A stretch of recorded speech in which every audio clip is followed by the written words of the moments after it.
الرحمن الرحیم اللہم صلی علی محمد النبی الامی وعلی آلہ وسلم تسلیما۔ آج جی ہم جس دربار کی آپ کو زیارت کروا رہے ہیں ان بزرگوں کا نام ہے میٹھا معصوم سرکار۔ تو آج کی اگر یہ میری ویڈیو آپ لوگوں کو پسند آتی ہے تو مہربانی کر کے میرا چینل سبسکرائب کر لیں اور ساتھ ہی بیل آئیکن پریس کر دیں تاکہ آنے والی ویڈیوز میری آپ تک بآسانی پہنچ سکیں۔ چلیں جی چلتے ہیں، دکھاتے ہیں آپ کو۔ ماشاءاللہ جی یہ دیکھیں، یہاں پہ چراغ جلائے جاتے ہیں اور چراغ جل بھی رہے ہیں۔ ماشاءاللہ جی دیکھیں، یہاں پہ لوگ آتے ہیں چراغ جلاتے ہیں۔ ماشاءاللہ جی یہ باہر کا دروازہ ہے، ماشاءاللہ جی خوبصورت بنایا ہوا ہے۔ آگے چلتے ہیں جی، یہ دیکھیں مینار ہیں جی اوپر، اور یہ دیکھیں جی لوگوں نے منتیں مانگی ہوئی ہیں۔ ماشاءاللہ جی یہ جی دروازہ ہے دوسرا، انٹر ہوتے ہیں۔ ماشاءاللہ جی یہ حضرت میٹھا سرکار کی قبر مبارک ہے، دیکھیں جی ماشاءاللہ۔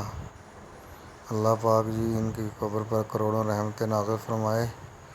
ماشاءاللہ جی یہ دیکھیں اوپر گنبد بنا ہوا ہے، یہ دیکھیں ماشاءاللہ۔ ماشاءاللہ جی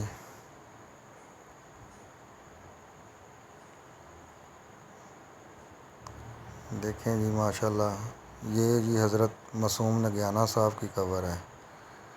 ماشاءاللہ جی اسی نسبت کے ساتھ اس دربار کو میٹھا معصوم کے نام سے منسوب کیا گیا۔ میٹھا یہ آپ کے خادم تھے اور معصوم نگیانہ آپ کے میٹھا سرکار کے مرشد تھے، تو اسی نسبت سے اس دربار کا نام میٹھا معصوم پڑ گیا۔ اس دربار کی سب سے جی خصوصیت یہ ہے کہ الرجی کی بیماریاں، مثلاً خارش وغیرہ، آگے لوگ ادھر آتے ہیں، آگے منت مانگتے ہیں اور اللہ کے حکم سے ان کی خارش اور الرجی کی بیماریاں دور ہو جاتی ہیں۔ ماشاءاللہ جی آئیں جی، اگر اب آپ کو باہر والا حصہ دکھاتے ہیں، باہر والے حصے کی زیارت کرواتے ہیں۔ ماشاءاللہ جی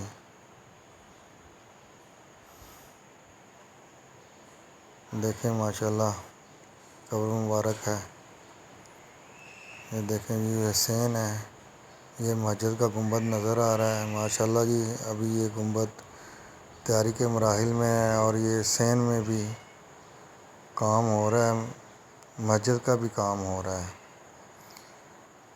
یہاں پہ جی بہت زیادہ لوگ آتے ہیں، اپنی منتیں مانگتے ہیں اور اللہ کے حکم سے ان کی منتیں پوری بھی ہو جاتی ہیں۔ جی یہ سرگودا شہر کا بہت ہی مشہور و معروف دربار ہے۔ اگر آپ لوگ بھی یہاں پہ آنا چاہتے ہیں تو یہ سرگودا فیصل آباد روڈ پہ 49 ٹیل سے تقریباً 2-3 کلومیٹر کے فاصلے پر یہ دربار موجود ہے۔ ماشاءاللہ جی یہ دیکھیں ابھی یہ کام جاری ہے، یہ مستری مزدور لگے ہوئے ہیں۔ اللہ پاک ان کی قبر مبارک پہ لاکھوں کروڑوں رحمتیں نازل فرمائے۔ ماشاءاللہ جی